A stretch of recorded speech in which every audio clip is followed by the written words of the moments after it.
माता जी का विसर्जन हो जाता है, जवारों का विसर्जन हो जाता है। व्रत करने वाले कन्या पूजन भोजन भंडारा कराकर सती कथा में कही थी कि नवरात्रे एकम से प्रारंभ नहीं होते, अरे अमावस्या की रात्रि से प्रारंभ हो जाते, इसलिए इसको कहते हैं नवरात्र। क्योंकि नवमी के दिन माता जी का विसर्जन हो जाता है, जवारों का विसर्जन हो जाता है। व्रत करने वाले कन्या पूजन भोजन भंडारा कराकर विराम दे देते हैं। तो नवमी की रात्रि उसमें नहीं जुड़ा पाती, उसमें रात्रि अगर जुड़ती है तो ये अमावस्या की रात्रि से जुड़ना प्रारंभ होता है, तब जाकर वो नवरात्रि पूर्ण हो पाती है। पितृलोक में पितृ जैसे निवास होकर भी इंतजार करते हैं। 4 नवरात्रे हैं तो 4 ही श्राद्ध हैं।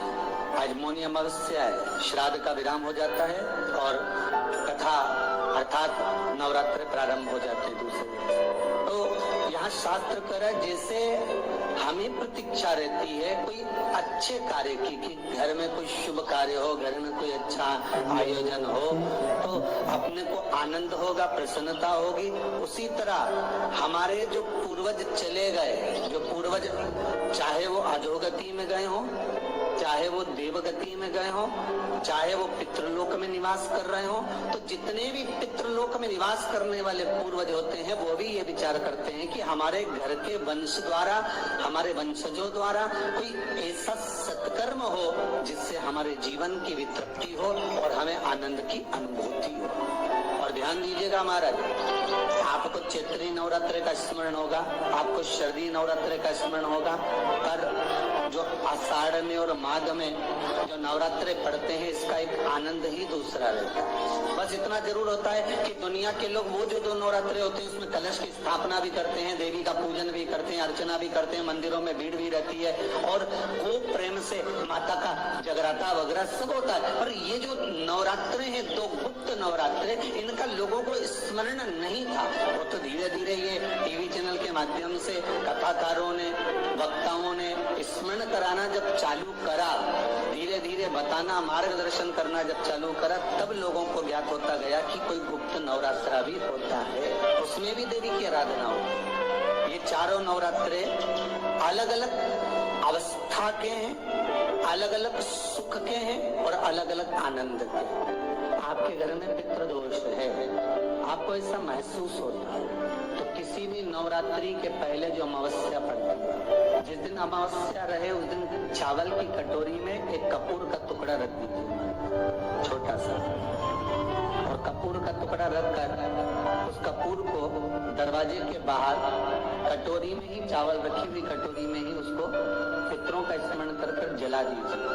और जलाने के बाद उस चावल को कहीं भी किसी भी वृक्ष की छांव में पक्षियों के लिए डाल दीजिए। शिव महापुराण की कथा कहती है, अगर मान लो पितृ आपको कष्ट दे रहे हैं, पितृ आपको तकलीफ दे रहे हैं, कोई काम नहीं होने दे रहे हैं, या कहीं आपको ऐसा लगता है कि पितरों का दोष है, तो वो पितृ दोष देवी अब ये जो आप करेंगे ये कब कर रहे हैं? अमावस्या के दिन। श्री शिवाय नमस्तुभ्यम। हर हर महादेव। पूज्य प्रदीप मिश्रा जी बता रहे हैं कि हमें नवरात्र कैसे रखने हैं और कैसे माता की पूजा करनी है। पूज्य प्रदीप मिश्रा जी के उपाय देखने के लिए प्लीज वीडियो को पूरा देखिए लास्ट तक और लाइक कमेंट और शेयर जरूर करिएगा।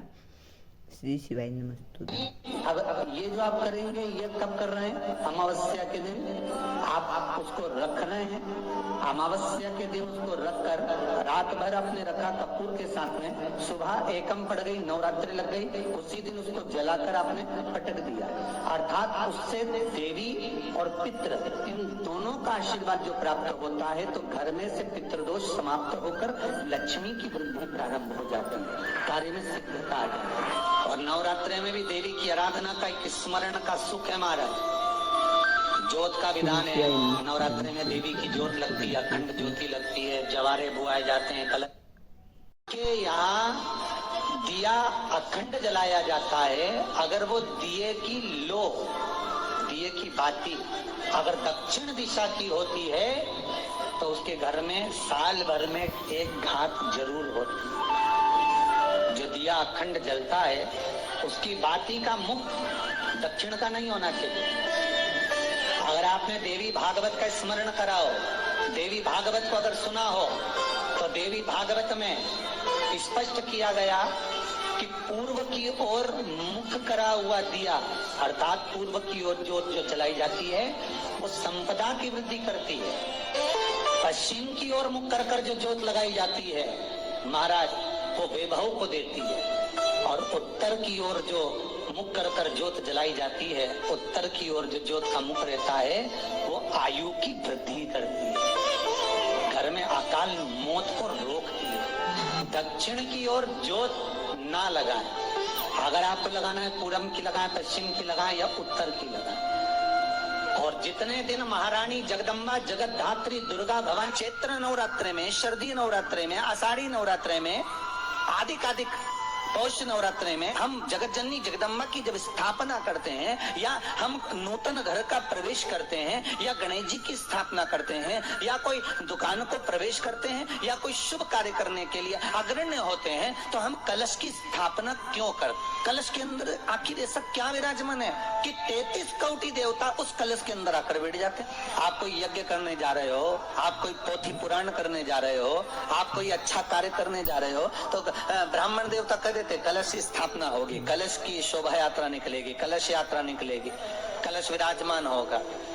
उस कुंभ की उस घड़े की महत्वता कहाँ से प्रकट हो गई? शिव महापुराण की कथा कहती है महाराज, भगवान ओघड़दानी शंकर स्वयं आद्य शक्ति जगदम्बा से कहते हैं कि जगदम्बा तू क्या चाहती है बोल। तो जगत जननी जगदम्बा कहती है कि जहाँ मैं हूँ वहाँ शंकर है, ये आपने कह दिया, पर जहाँ शंकर है वहाँ पार्वती का होना जरूरी है। उसके लिए सिद्ध करने के लिए एक स्थान ऐसा बनाया जाए जहाँ पर शंकर विराजमान है और शंकर के साथ पार्वती विराजमान है। तो शिव जी ने कहा पार्वती उसके लिए मैं तुझे एक सुंदर कलश का निर्माण कर देता हूँ।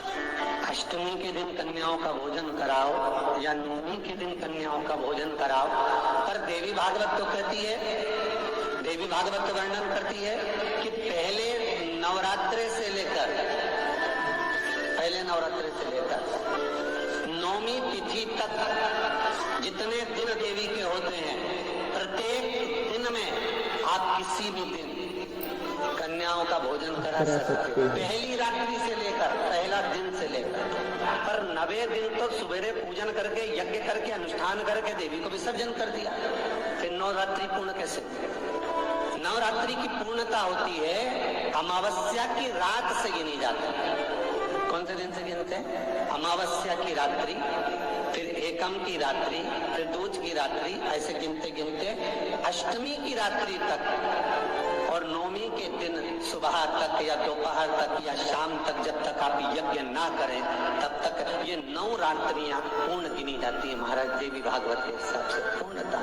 अब हमने कन्या भोजन का जो क्रम बनाया, अष्टमी के दिन करा देंगे, नवमी के दिन करा देंगे, इस तिथि को करा देंगे, पर भाव देखिए शास्त्र कहता है। श्री शिवाय नमस्तुभ्यम, जय माता दी। फिलहाल नवरात्र चल रहे हैं और नवरात्रों का पर्व बहुत ही धूमधाम से हमारे समाज में, हमारे हिंदू धर्म में मनाया जाता है। माना जाता है कि इस 9 दिनों में माता स्वयं धरती पर विराजमान रहती हैं और इस नवरात्र में हम कन्या का भोज भी कराते हैं। कन्या भोज कराते समय हमेशा ख्याल रखें कि कन्या को कभी भी अचार या लस्सी या खटाई, कोई भी खट्टी चीज़ ना दें।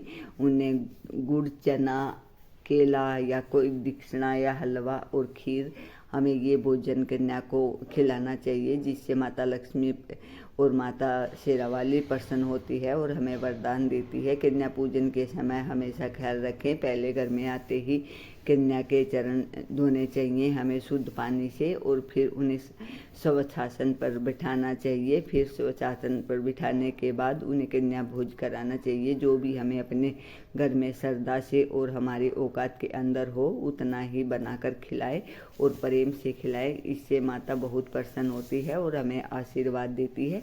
अगर आपको वीडियो पसंद आया हो तो एक लाइक और एक कमेंट अवश्य करें और कमेंट बॉक्स में जय माता दी अवश्य लिखें। जय माता दी।